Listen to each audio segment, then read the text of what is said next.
February 20th, 1945. Northern Sector, Iwo Jima. Japanese defensive positions watched as strange American tanks approached through the volcanic ash. Black smoke trailing, not from damage, something different. The vehicle's turret traversed toward a concrete bunker, and where the main gun should have been, there was something else. A modified barrel, a nozzle. Then came the sound, a mechanical hiss like compressed air escaping. And the next instant, a torrent of burning fuel erupted across 150 yards of volcanic ash, engulfing the neighboring pillbox in napalm-thickened death. The screams lasted only seconds. Japanese defenders reached for field telephones to report what they had witnessed. 8 modified Sherman tanks equipped with flamethrowers, weapons the Japanese defenders had never encountered. Weapons that would transform the nature of combat in the Pacific War's most brutal battle. What Yamada didn't know was that these machines represented months of secret development at Schofield Barracks in Hawaii. Top-secret modifications by Navy Seabees working around the clock. The marriage of American industrial capability with battlefield necessity that would produce what one Marine battalion commander would call the best single weapon of the operation. The Battle of Iwo Jima had entered its second day, and the mathematics of death were about to change dramatically.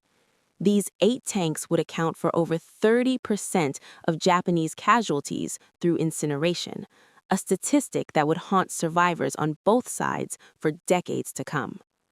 The Imperial Japanese Army had spent an entire year transforming Iwo Jima into the most formidable defensive position in the Pacific.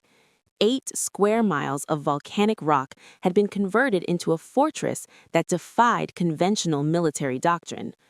General Tadamichi Kuribayashi, appointed to command the island's defense in June 1944, understood with crystalline clarity that he could not defeat the Americans. His mission was fundamentally different. Make the capture of Iwo Jima so costly that the United States would reconsider invading the Japanese homeland. Kuribayashi had studied the failures at Saipan, Palau, and the Philippines.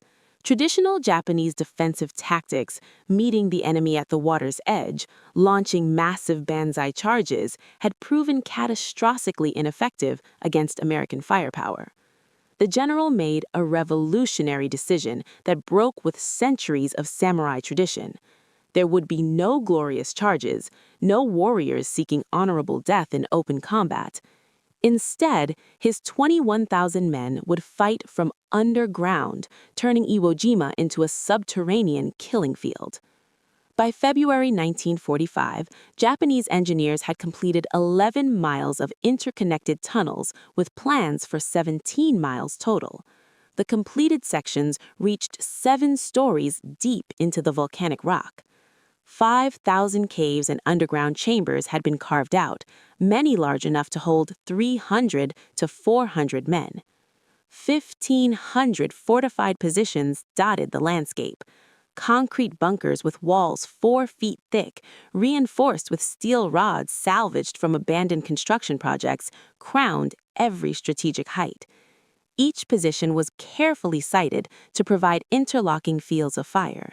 Every inch of the island's surface could be swept by Japanese guns hidden behind steel doors that opened only to fire, then sealed shut against retaliation. The tunnel system itself was an engineering marvel. Ventilation shafts disguised as natural rock formations provided fresh air. Underground hospitals with operating theaters were equipped to handle 400 wounded. Communication centers, buried 75 feet below ground, coordinated defensive operations through miles of telephone wire. Storage chambers held enough rice, water, and ammunition for a 2-month siege. The largest underground structure beneath Hill 382 contained a chamber 50 meters long and 20 meters wide, large enough to shelter an entire battalion. Kuribayashi positioned his forces with mathematical precision. The southern sector around Mount Suribachi was designated a semi-independent command under Colonel Kanahiko Atsuchi, with 2,000 men manning artillery positions that could fire on the landing beaches. The northern plateau, where the terrain was most favorable to defense, held the bulk of Japanese forces, 15,000 men under direct control of Kuribayashi himself. Between these strongholds, a central reserve of 4,000 troops could reinforce any threatened sector through the tunnel network. The Americans knew Iwo Jima would be difficult. Intelligence reports suggested well-prepared defenses, but the full scope of Kuribayashi's underground fortress remained hidden from aerial reconnaissance. 74 consecutive days of bombing had dropped 6,800 tons of explosives on the island. Naval bombardment had hurled 22,000 shells onto Japanese positions. American planners expected these preparations to have eliminated most resistance. They projected the island would fall in 5 days. They were catastrophically wrong. The preliminary bombardment had destroyed less than 200 of the 1,500 fortified positions. The tunnel system remained virtually intact. Most Japanese soldiers hadn't even been scratched by the massive firepower demonstration.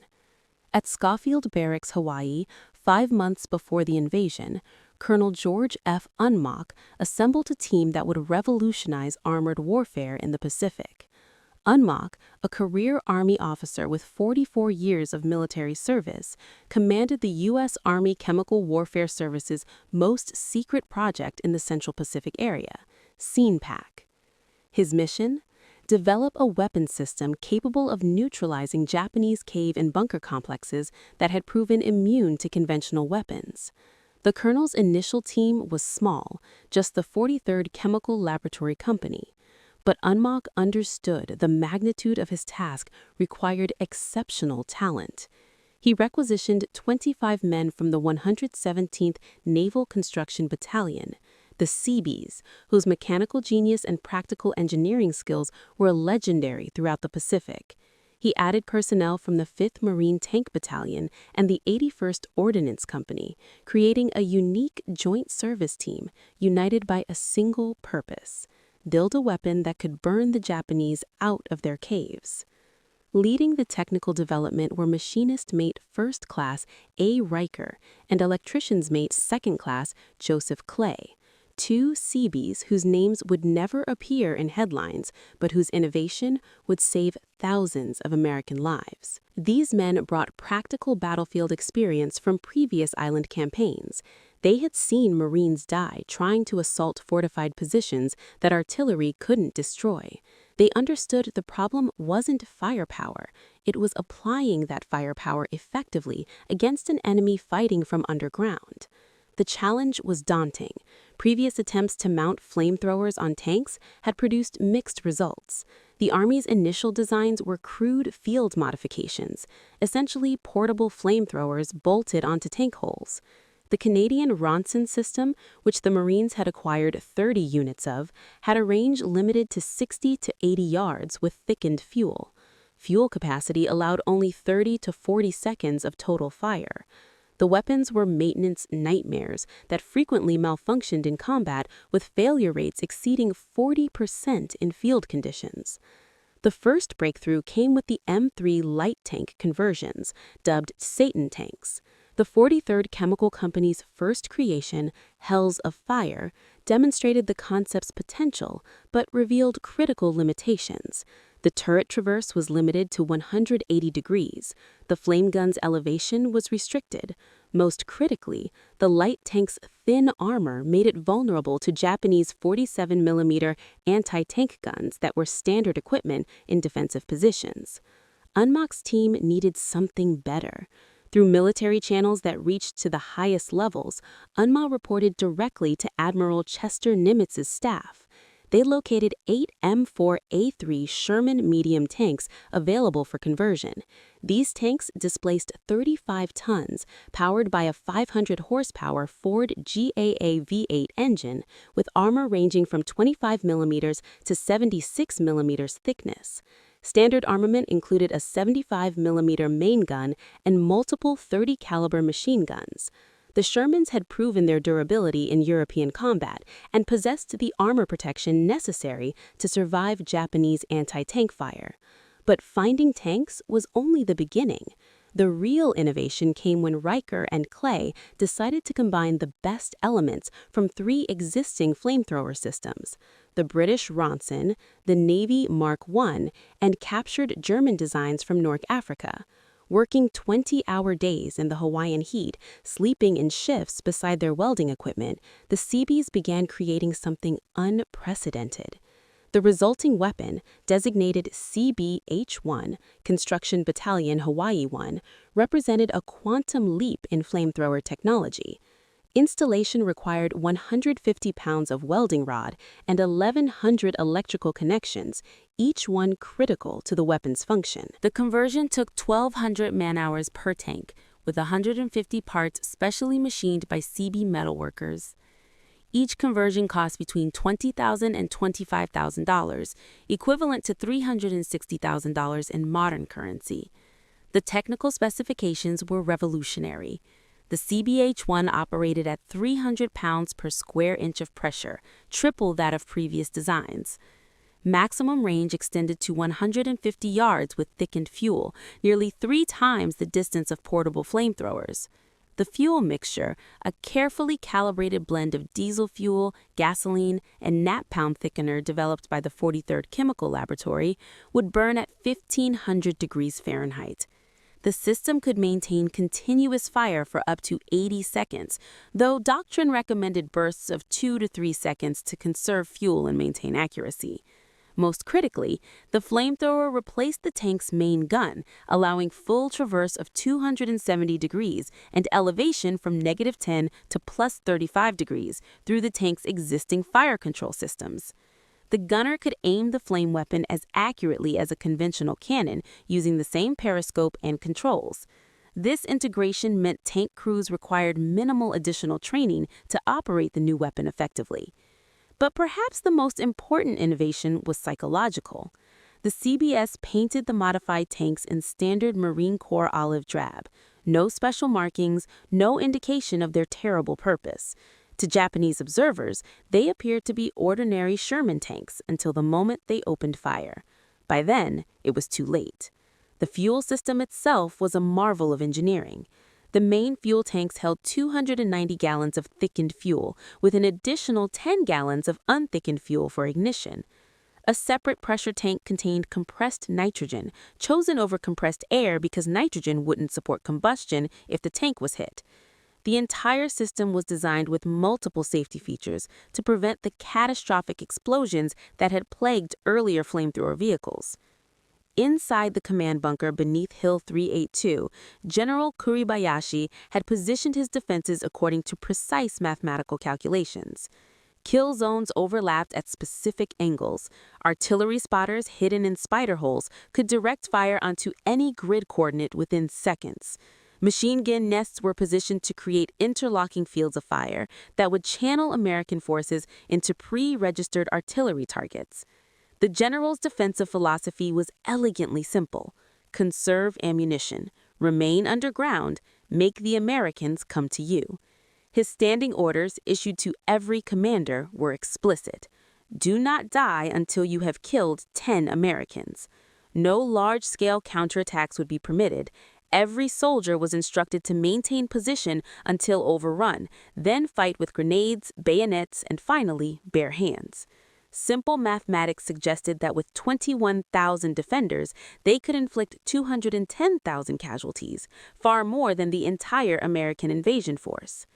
Japanese defensive doctrine had evolved significantly since the early Pacific battles.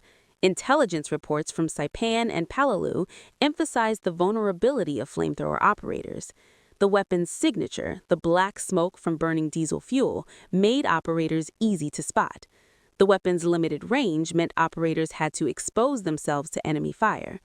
In previous battles, portable flamethrower casualties had exceeded 70%, with some units suffering 92% losses among flame operators.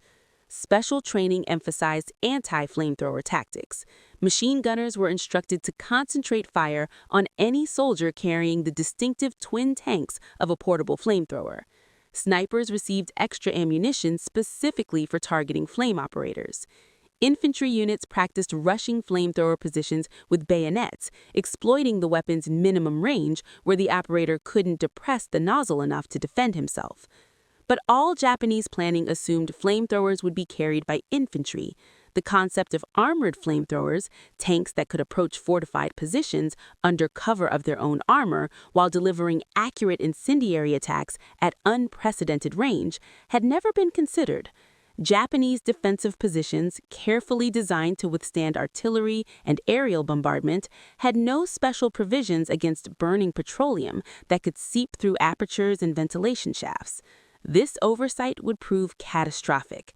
The fortifications that were Japan's greatest strength would become death traps when faced with weapons that turned solid defenses into crematoriums. The 8 M4A3 flamethrower tanks landed on Iwo Jima's beaches on February 19th, D-Day, mixed among the regular Sherman tanks of the 4th and 5th Tank Battalions.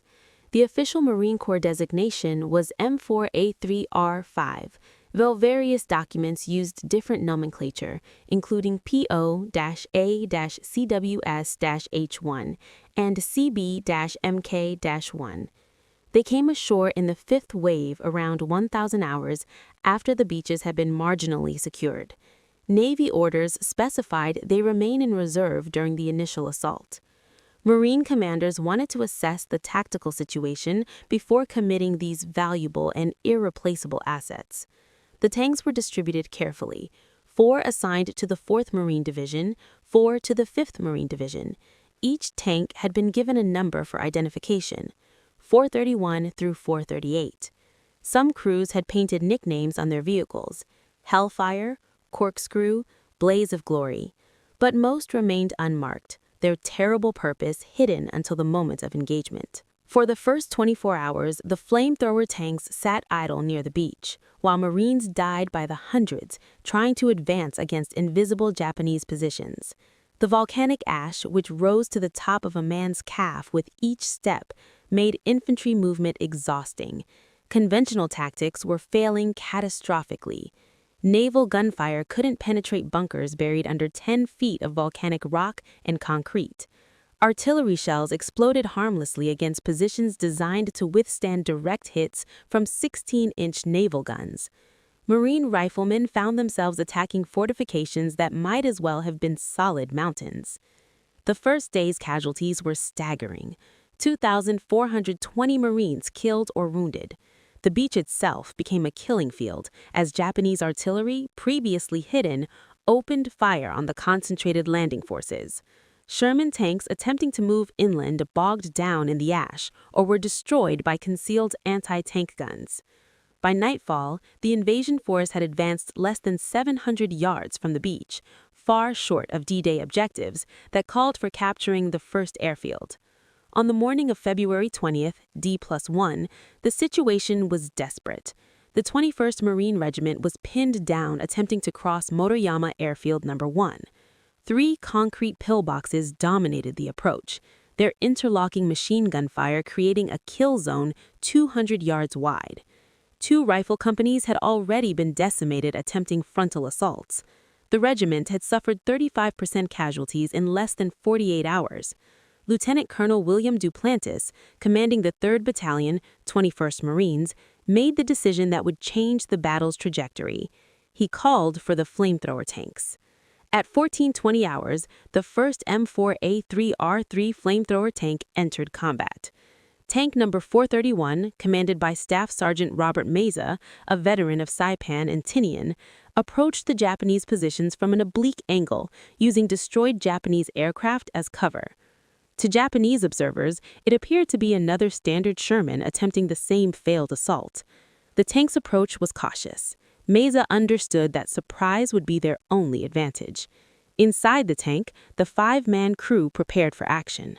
Driver, Private First Class James Morrison, guided the vehicle through the volcanic ash that threatened to bog down the 35-ton vehicle.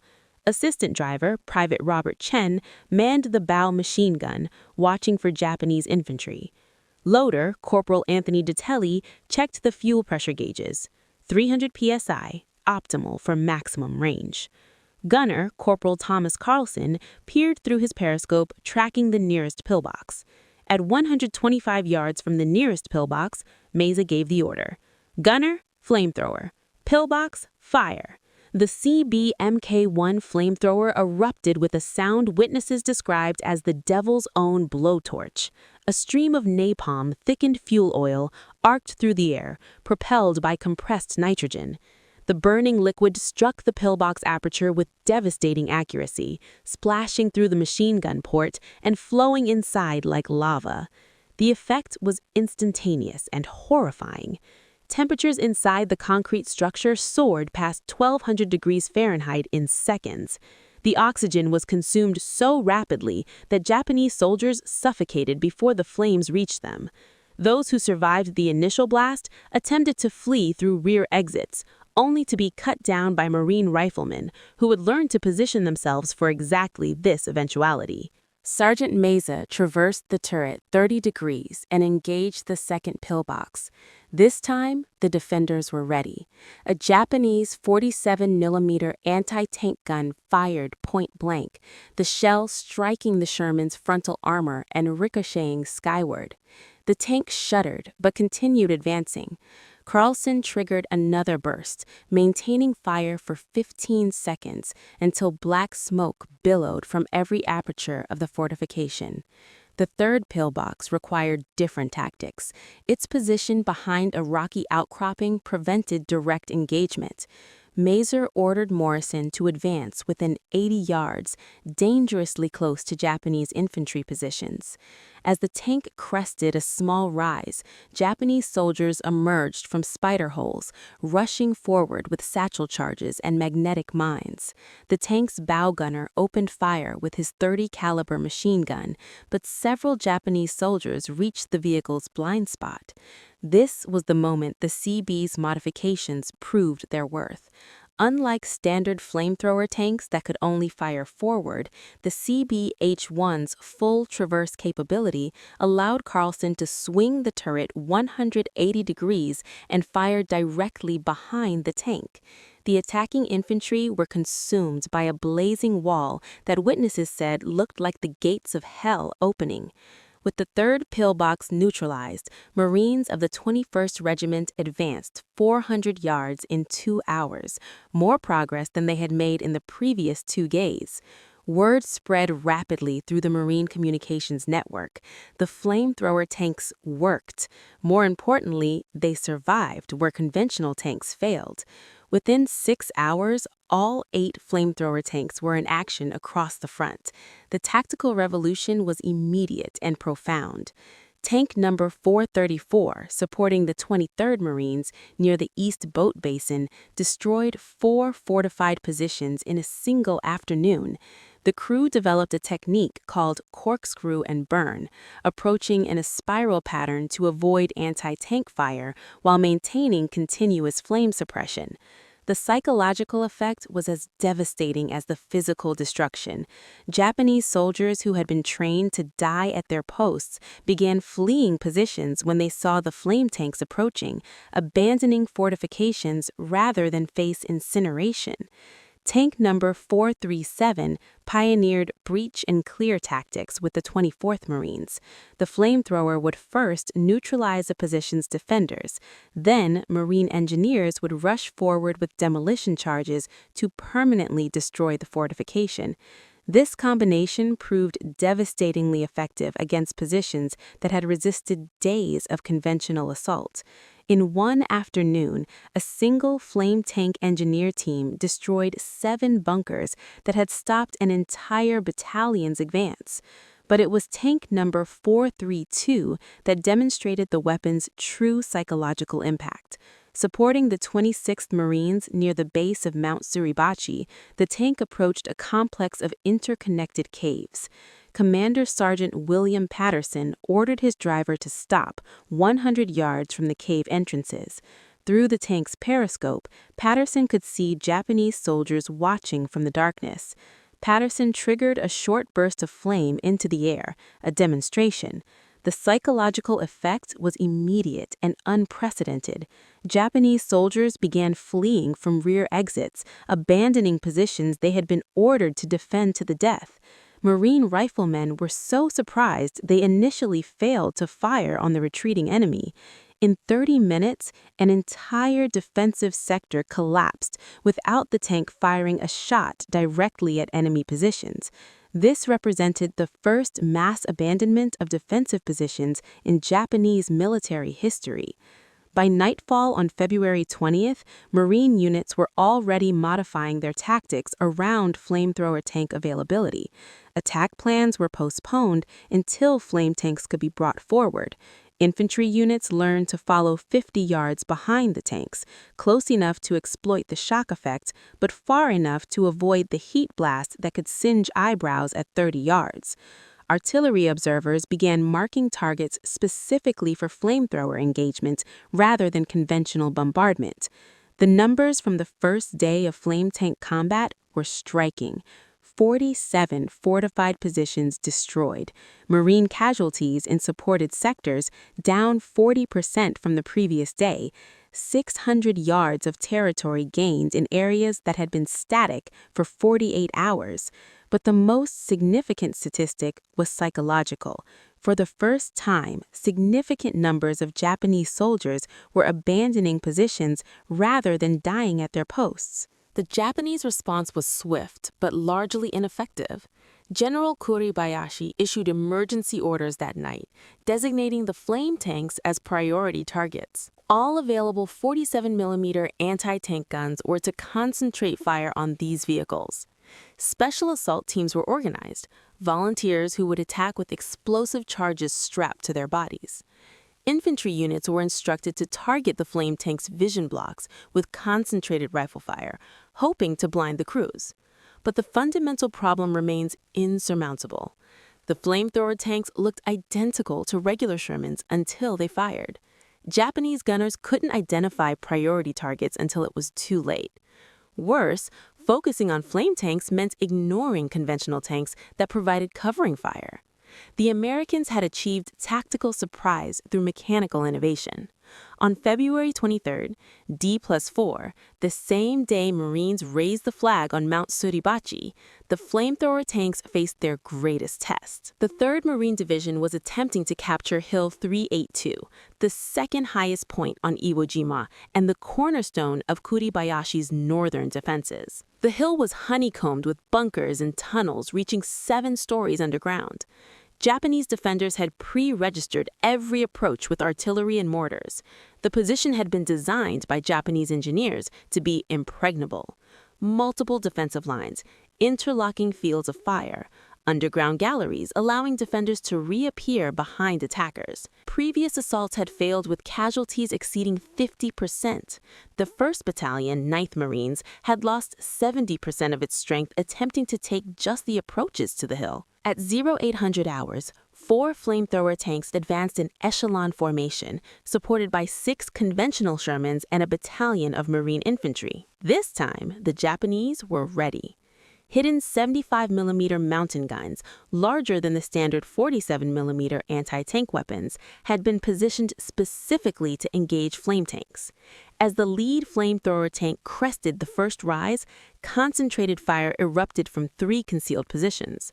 The first round struck Tank 433's track, immobilizing it. The crew continued firing the flamethrower while stationary, creating a curtain of flame that obscured following vehicles and suppressed Japanese positions. This self-sacrifice allowed the other tanks to maneuver. Tank number 431 pushed through the smoke, advancing through artillery fire that would have stopped an infantry assault cold. Shell fragments rattled against the armor like hail. The driver, Private First Class Morrison, later described navigating by periscope through smoke so thick he could barely see 10 feet ahead. At 60 yards from the main Japanese bunker complex, Tank 434's flamethrower erupted. But this time, the Japanese had adapted. Engineers had installed steel plates over bunker apertures that could be closed between machine gun bursts. The flames splashed harmlessly against sealed steel. It seemed the Japanese had found a counter to the flamethrower tanks. Gunner Corporal Michael Rodriguez made a critical observation. The steel plates glowed cherry red after sustained flame contact. Metal that hot would warp, creating gaps. Rodriguez maintained fire for 45 seconds, far longer than doctrine recommended, dangerously depleting fuel reserves. The steel plate buckled. The incendiary mixture poured through the gaps. The bunker's interior became an inferno. Ammunition cooked off in explosive chains. Concrete cracked from thermal shock. Secondary explosions revealed the tunnel entrances Japanese engineers had carefully concealed. Marine infantry rushed forward with satchel charges, throwing explosives into every opening before the defenders could reorganize. In 3 hours, Hill 382's outer defenses had been breached. The impregnable position was falling. But the battle also revealed the flamethrower tank's limitations.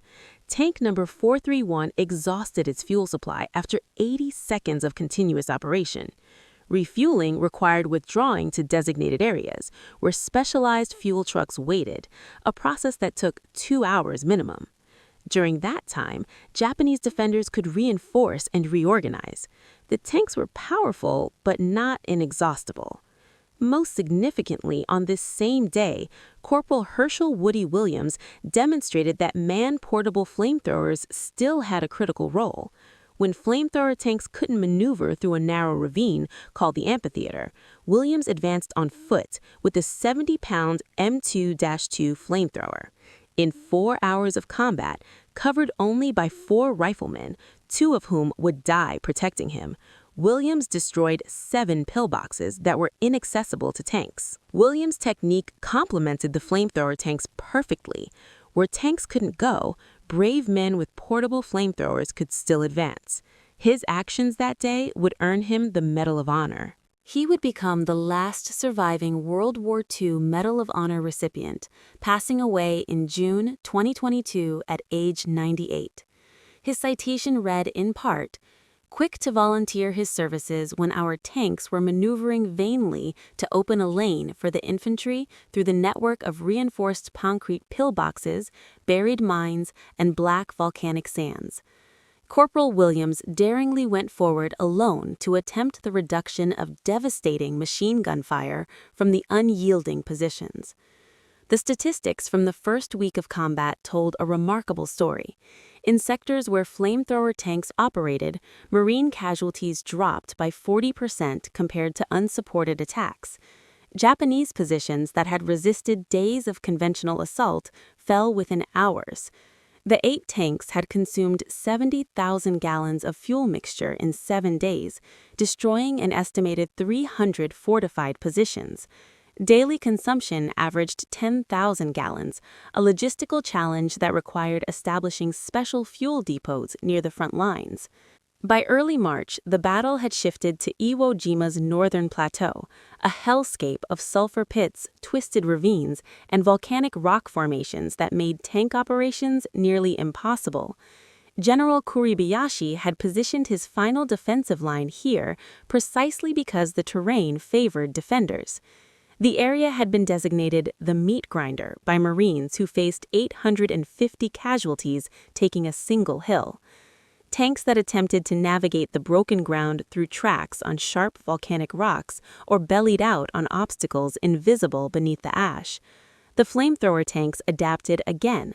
Unable to maneuver freely, they became mobile pillboxes, positioned at key points to support infantry advances.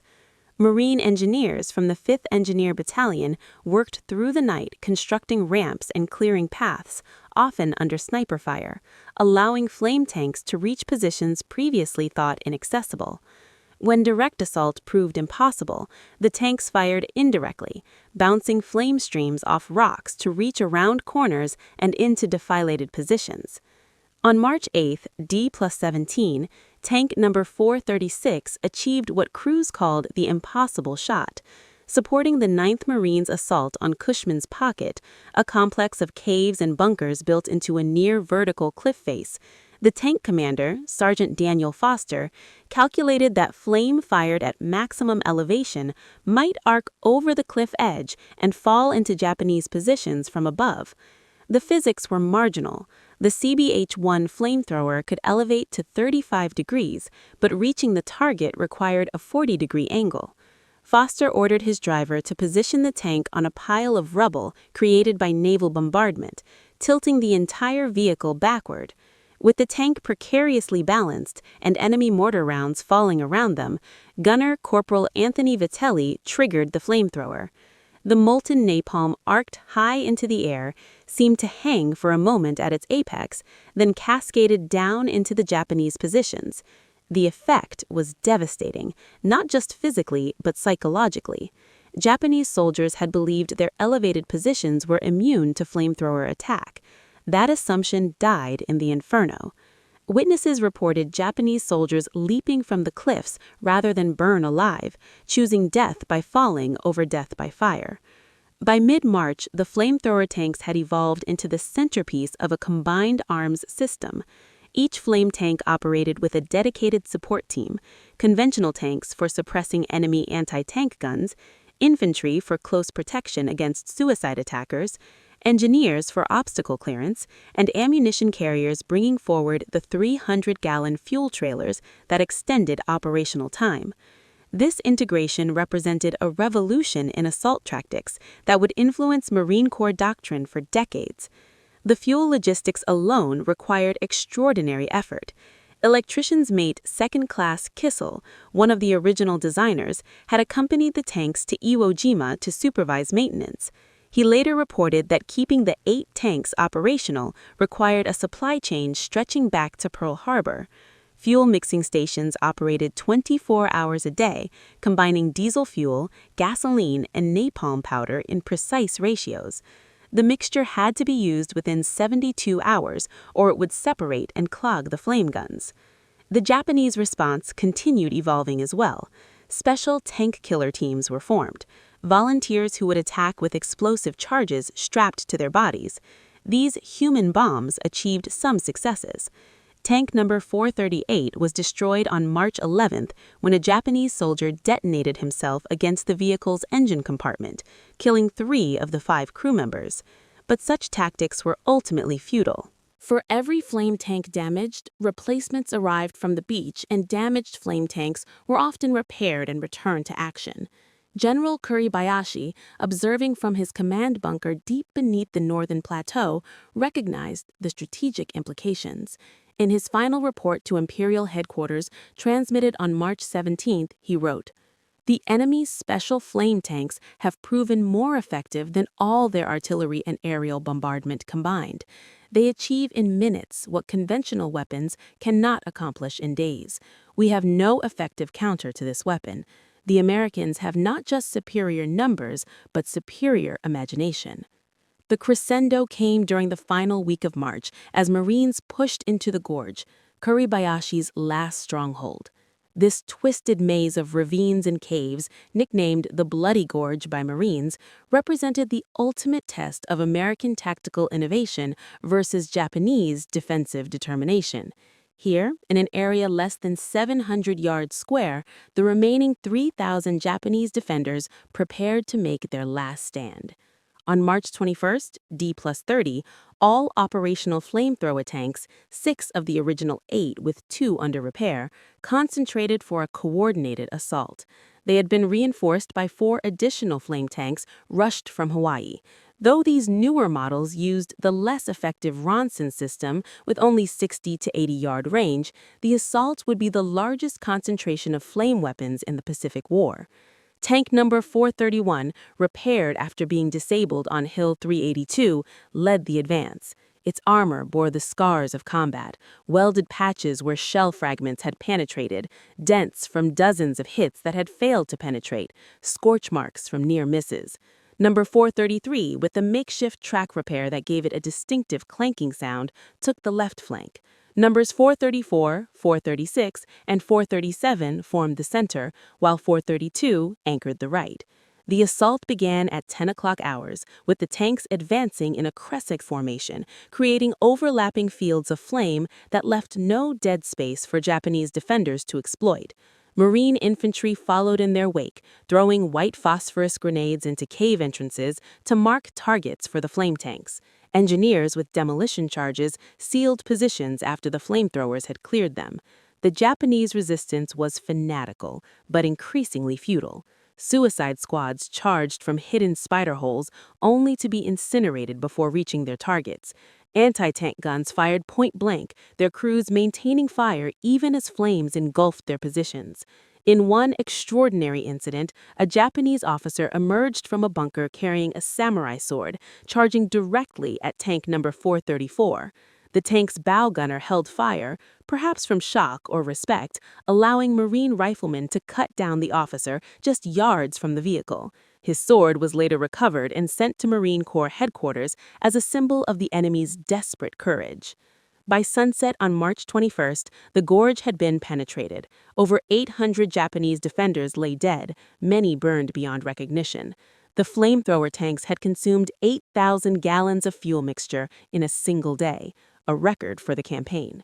Marine casualties, while still significant at 92 killed and 257 wounded, were a fraction of what conventional assault would have cost.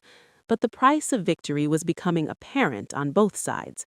Tank crews reported severe psychological trauma from their role in the slaughter. Corporal Carlson of Tank 431 later testified, "You could hear them screaming when the flame hit. Not for long, but you heard it sometimes. At night, I still hear it. We did what we had to do, but I'll never forget the smell. Burning flesh mixed with sulfur from the volcanic rock. Maintenance crews found human remains fused to tank tracks, requiring blowtorches to remove. The tanks themselves were deteriorating under the constant stress of combat. Transmissions failed from the strain of operating in volcanic ash.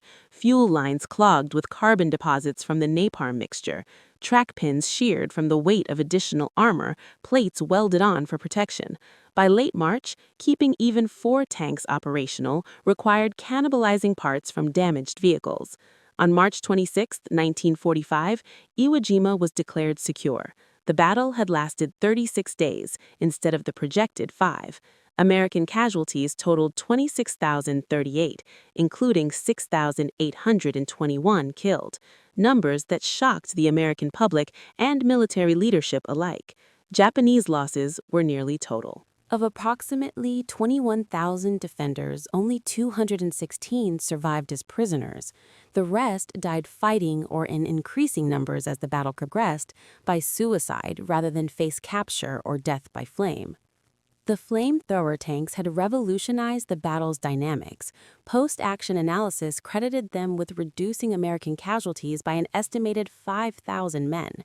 They had destroyed over 1,000 fortified positions, consumed 360,000 gallons of fuel mixture, and fundamentally changed the Marine Corps assault doctrine.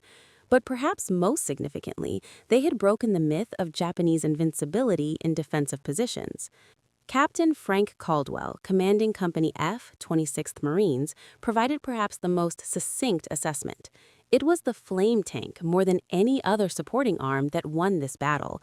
Artillery, naval gunfire, and aerial bombardment could not rout the Japanese from their underground fortresses.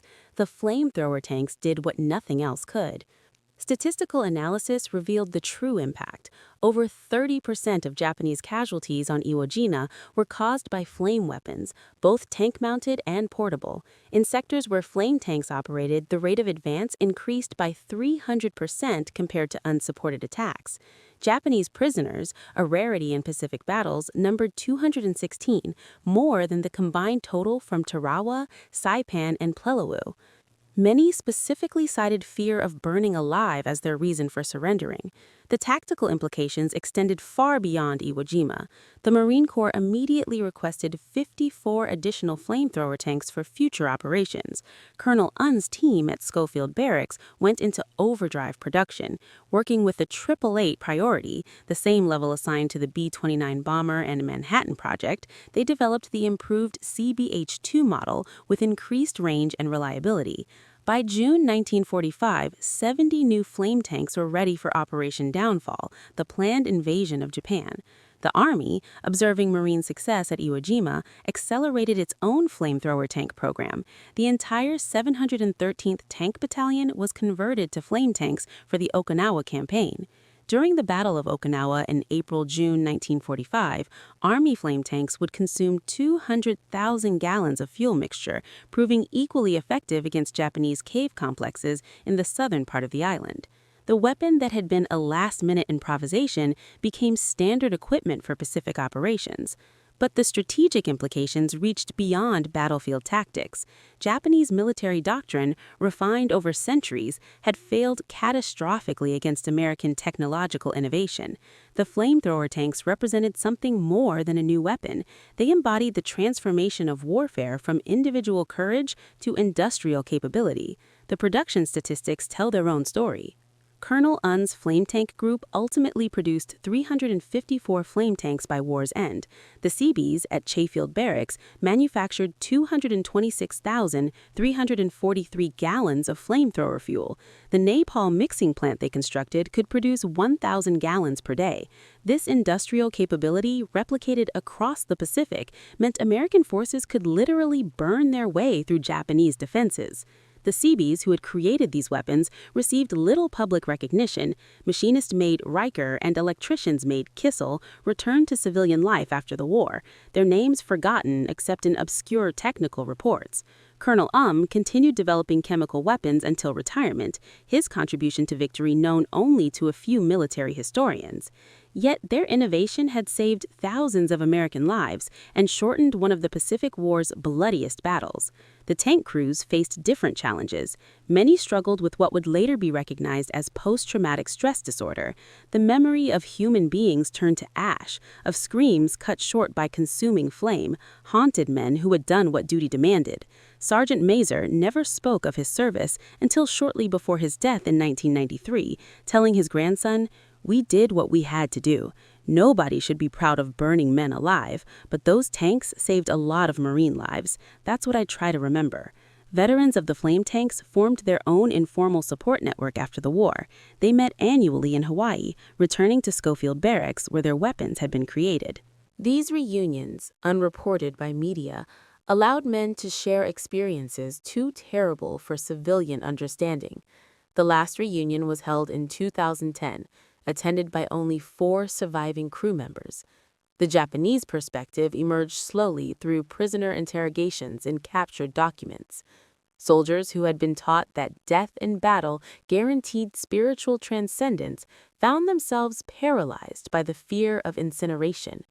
The dishonor of fleeing from combat positions seemed preferable to dying in underground ovens. This psychological collapse contributed to the first large-scale surrenders in Japanese military history. Lieutenant Yamada, who had witnessed the first flamethrower tank attack on February 20th, survived the battle as one of the 216 prisoners. In post-war testimony to American intelligence officers, he reflected, "We had prepared for every form of death: bullets, shells, bayonets, starvation. We had not prepared for burning petroleum that sought us out in our deepest bunkers. The flame tanks broke our spirit in ways no conventional weapon could. They turned our greatest strength, our underground fortifications, into our tombs." Former Sergeant Masao Hayashi, captured after being burned while fleeing a bunker, provided graphic testimony. "The napalm came like a flood, pouring into every space. Men tried to escape through emergency exits, but found more flames waiting. Some shot themselves rather than burn. Others ran into American gunfire, preferring bullets to incineration. I saw warriors who had fought since China refuse to enter positions after seeing flame tanks approaching. This was not the death we had trained for." The transformation represented by the flamethrower tanks extended into the post-war period.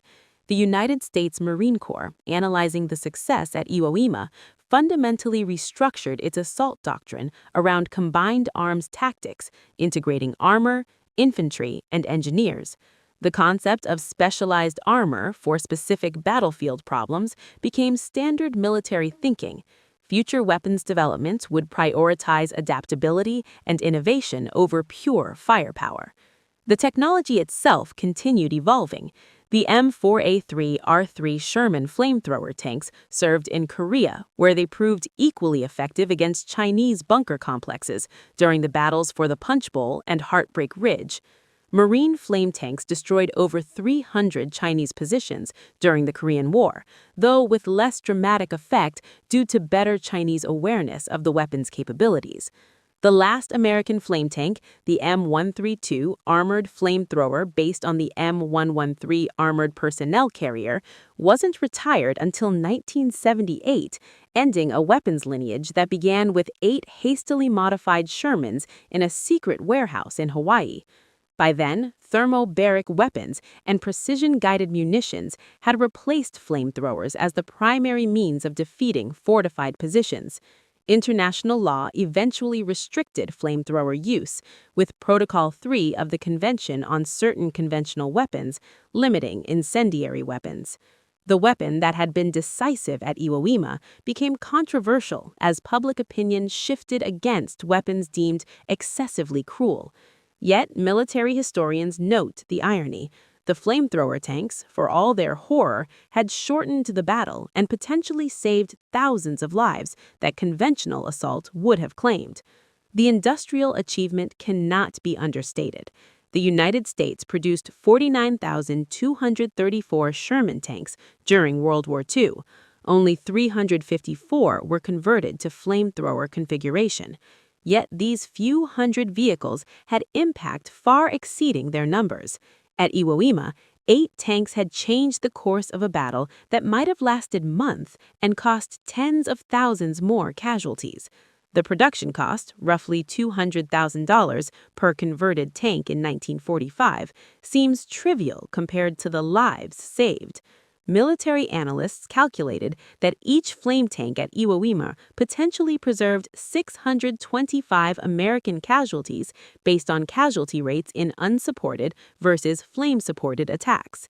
In the cold calculus of war, the investment in technology had paid dividends in blood not spilled. But perhaps the most profound legacy was psychological. The flamethrower tanks had demonstrated that technological innovation could overcome even the most fanatical human resistance. The age of individual warrior prowess was ending, replaced by an era where victory belonged to nations capable of superior industrial production and technical innovation.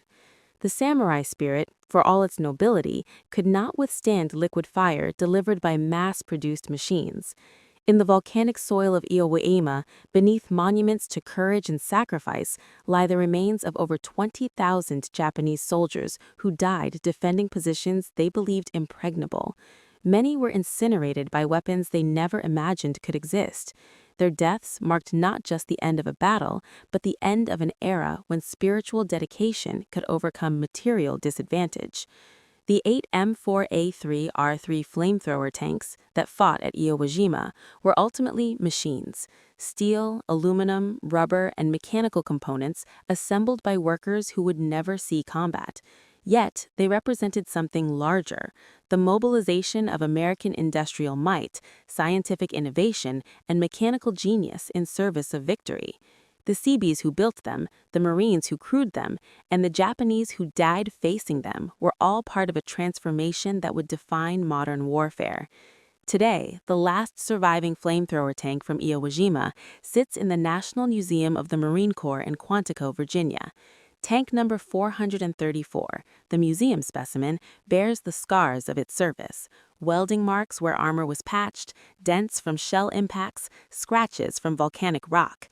A small plaque notes its specifications and battle history.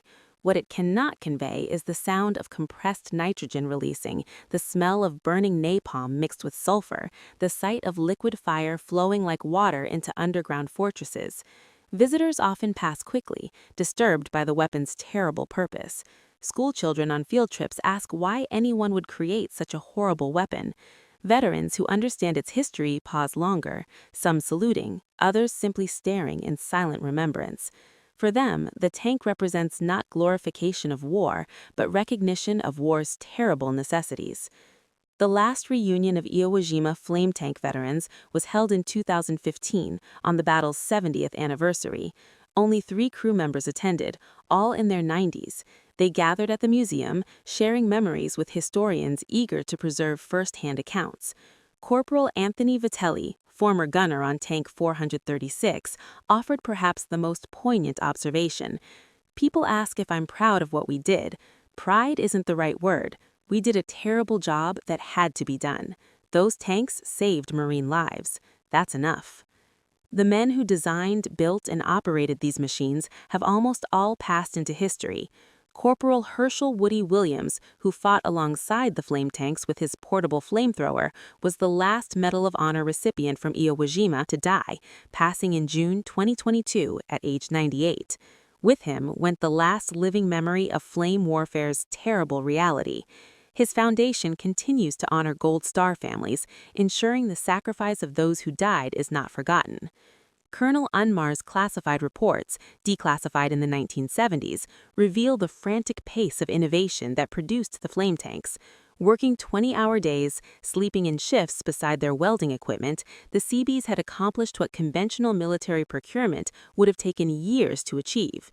Their reward was seeing their creation succeed beyond all expectations, shortening one of the Pacific War's bloodiest battles. The Japanese military archives, opened to researchers in the 1980s, provide the enemy perspective on facing flame tanks. Report after report describes the paralysis of watching liquid fire approach, knowing that concrete and steel offered no protection.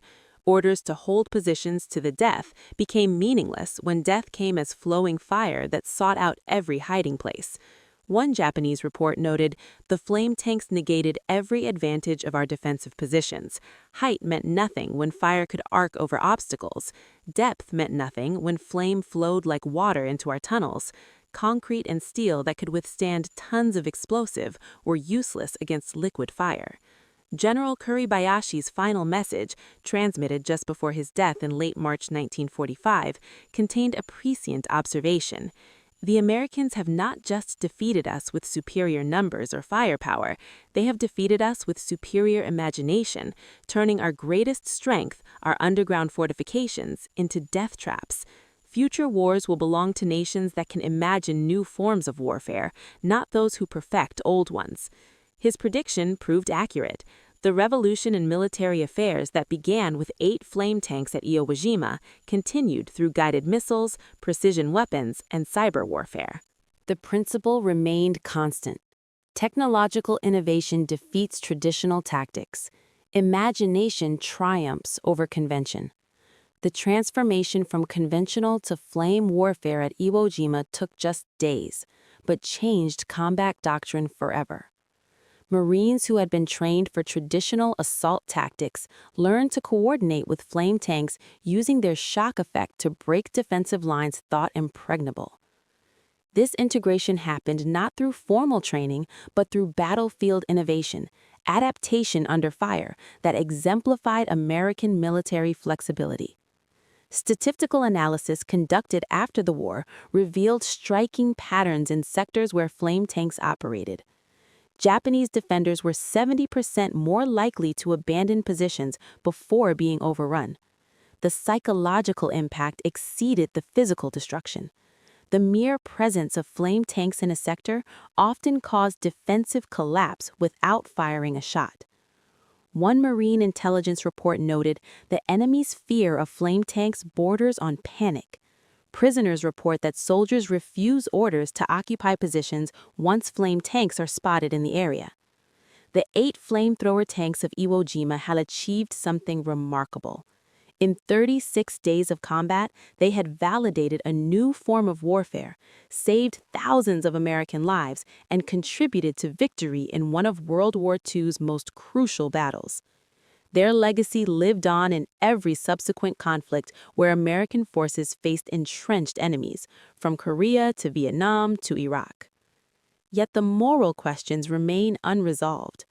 The tank crews who survived often struggled with what they had done. The efficiency of killing by fire, the industrial scale of incineration, challenged traditional concepts of honorable warfare. These men had been instruments of a terrible necessity, wielding weapons that turned human beings to ash in seconds. Many never spoke of their service, taking their memories to the grave rather than burden others with the horror. The final testament comes from a 1985 reconciliation ceremony on Iwo Jima. Former tank commander Robert Meza and former Lieutenant Koshi Yamada, who had witnessed the first flame tank attack, stood together where Tank 431 had first fired 40 years earlier. Yamada spoke through an interpreter. "I hated you for 40 years. The flame tanks killed my friends in ways I cannot forget. But I understand now. War makes monsters of us all. You did what you had to do, as did we." Mazer responded simply, "We were all just boys trying to survive. I'm glad we both lived to stand here today." The two old warriors embraced. As the sun set over Iwo Jima's black sand beaches, the veterans walked together toward the memorial to all who died.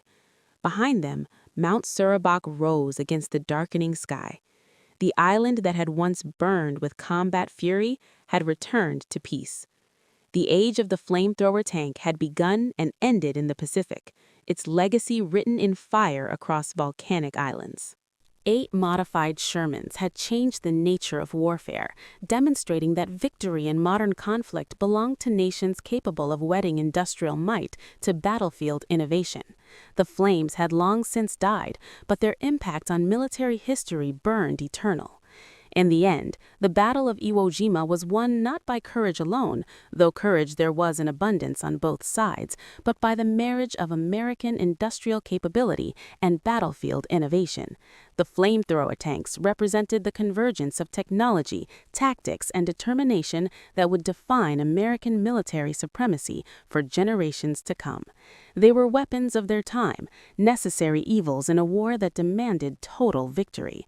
The Japanese defenders had fought with unparalleled bravery, following orders to resist to the death. They had built the most formidable defensive position in the Pacific War, a subterranean fortress that conventional weapons could not reduce. But they had not anticipated incendiary weapons that poured like molten rain, seeking out every cave and bunker, turning their underground sanctuary into a crematorium. Their defeat was not a failure of courage, but a collision with superior technology and innovation. The numbers tell the final story with brutal clarity. 8 flamethrower tanks, 360,000 gallons of fuel mixture, over 1,000 fortified positions destroyed, an estimated 5,000 American casualties prevented, over 6,000 Japanese soldiers killed by flame weapons, 36 days of combat that might have stretched to months without flame weapons. The mathematics of modern warfare, where technological advantage translates directly to lives saved and battles won. The volcanic island of Iwo Jima, now returned to Japan and renamed Iwo Jima, bears few visible scars of the battle that once raged across its surface. Nature has reclaimed the battlefield, covering shell craters with vegetation, filling trenches with volcanic soil, but beneath the surface, sealed caves and collapsed tunnels still hold the remains of soldiers who died in the flames, their sacrifice remembered by ever fewer living witnesses. The last word belongs to General Holland Smith, commander of the 5th Amphibious Corps at Iwo Jima, who wrote in his memoir, "The flamethrower tanks were the difference between victory and catastrophe. Without them, we would have paid an unbearable price for every yard of that cursed island. They were horrible weapons, but war is horrible business. In the end, they saved more lives than any other weapon we employed. The flames that consumed Japanese positions on Iwo Jima have long since died. The men who wielded them have mostly passed into history, but the revolution they created, the transformation of warfare from individual combat to technological dominance, continues to shape military thinking worldwide. In 8 modified Sherman tanks, America had found the weapon that would break the deadlock of the Pacific War's most formidable fortress, forever changing the nature of warfare in the process. The battle was over, the war would soon follow, but the echo of those flames, the sound of compressed nitrogen releasing, the sight of liquid fire flowing into underground fortresses, the screams cut short by consuming heat, would resonate through military history forever. The age of the warrior had ended in flames on a volcanic island in the Pacific. The age of technological warfare had begun.